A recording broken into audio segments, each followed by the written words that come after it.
Hello, I'm Peter Orker of Peter Orker Piano Tuition, and welcome to today's Tuesday tutorial, which, if you remember, if you were watching last week, is what I'm now calling the Tuesday Tips. This is because over the next few weeks we're putting together a little piano recital, and I'm taking some pieces of music and just basically doing tutorials on those pieces.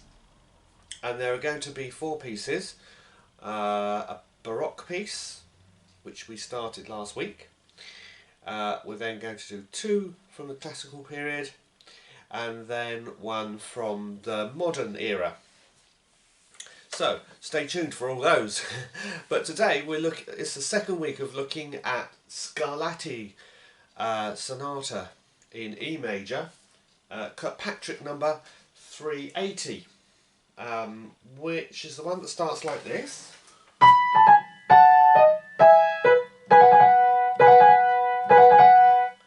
And also the other distinctive feature of it is what I call the sort of fanfare theme, which sounds like this.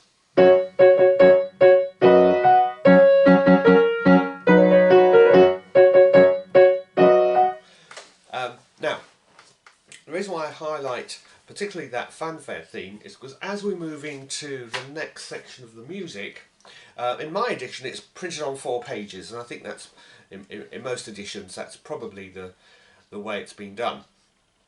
And it's actually quite easy to see that this kind of Baroque sonata, which is not really in sonata form, still contains some of the essential elements of what became later on in the time of Mozart, Haydn and Beethoven, fully fledged sonata form. In other words, in the first 2 pages you've got all the main ideas presented, so that's a bit like the exposition section of let's say a Mozart type sonata. Then in this one on page 3 you've kind of got the elements of a development section, and then on page 4 it sort of goes back to the some of the original ideas. So you can really see how this is sort of sowing the seeds for a traditional Mozart classical type sonata. So let's get cracking, and I just want to look at this page 3, which is, as I said, it develops that fanfare tune. Okay, particularly listen out for the rhythm. Now remember that as well as the fanfare side, that also contains a hint of Spanish, especially when you clap it, a hint of Spanish flamenco, doesn't it? And in fact, as I explained last time, Scarlatti didn't stay in his native Italy. He travelled around an awful lot and eventually settled in Spain. And Spanish music, especially folk music, you find little echoes of that in his piano music, or in his keyboard music. Remember, piano as such hadn't been invented in Scarlatti's time. And that sort of rhythm, certainly to me anyway, does have a sort of Spanish flavour, slight Spanish inflection to it. Anyway, bear that rhythm in mind as I play the opening of page 3.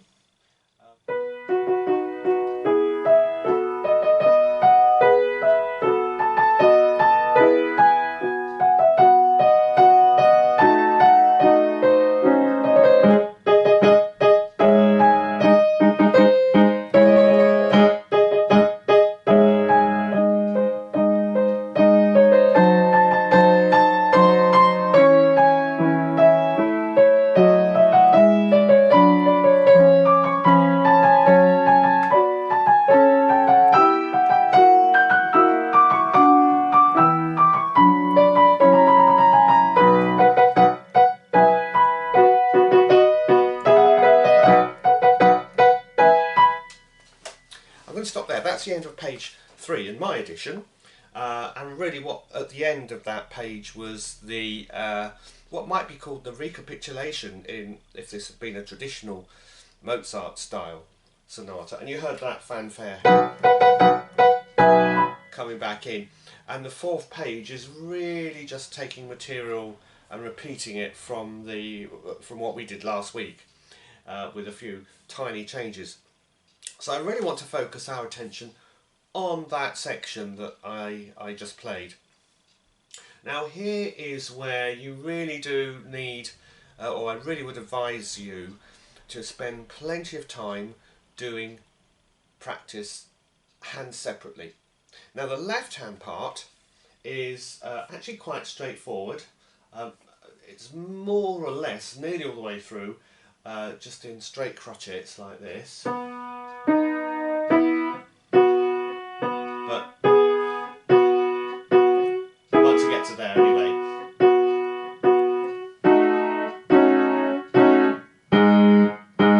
Bit of fanfare.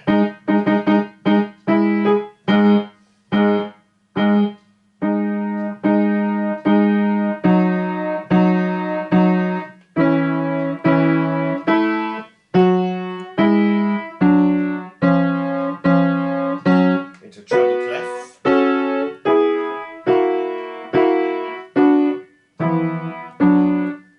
And then we're into that repeat of the fanfare as it is in the first section. So there's nothing particularly technically taxing there. All the difficulties really are in the right hand, and that is why I would advise practicing that right hand part. There are lots of occasions there where you have to do what we call finger substitution. In other words, one finger plays a note and then you change the finger on the note, but you don't play a note again. I'm going to just go through that slowly, and you'll see what I mean, and you'll see that in that kind of technique in play. So I'm going to play just the right hand here very slowly, and just watch out for those finger substitutions I was talking about.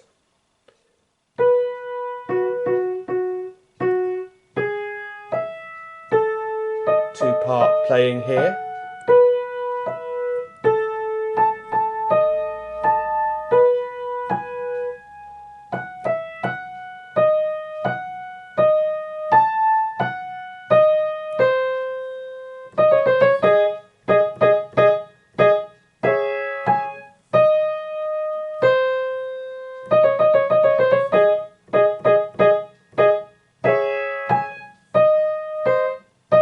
Tricky bit coming up.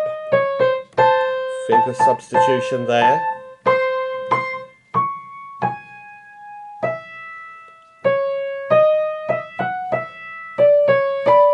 And again here.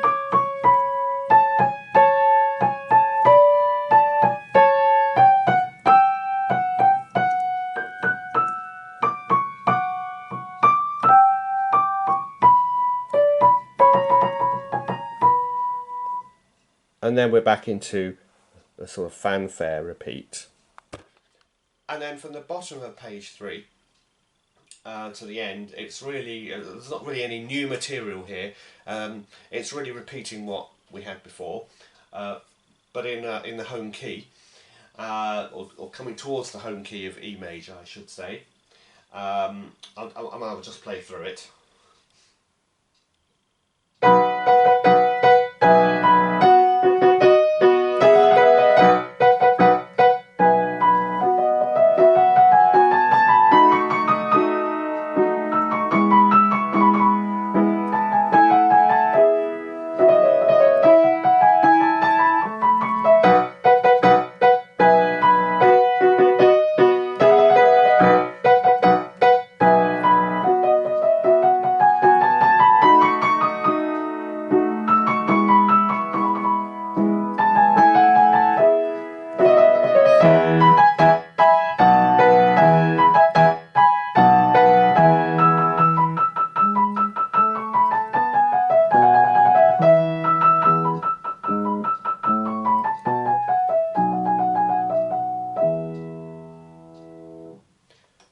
the main things to be aware of in that last section is there's some quite big jumps in the left hand that might need a little bit of attention.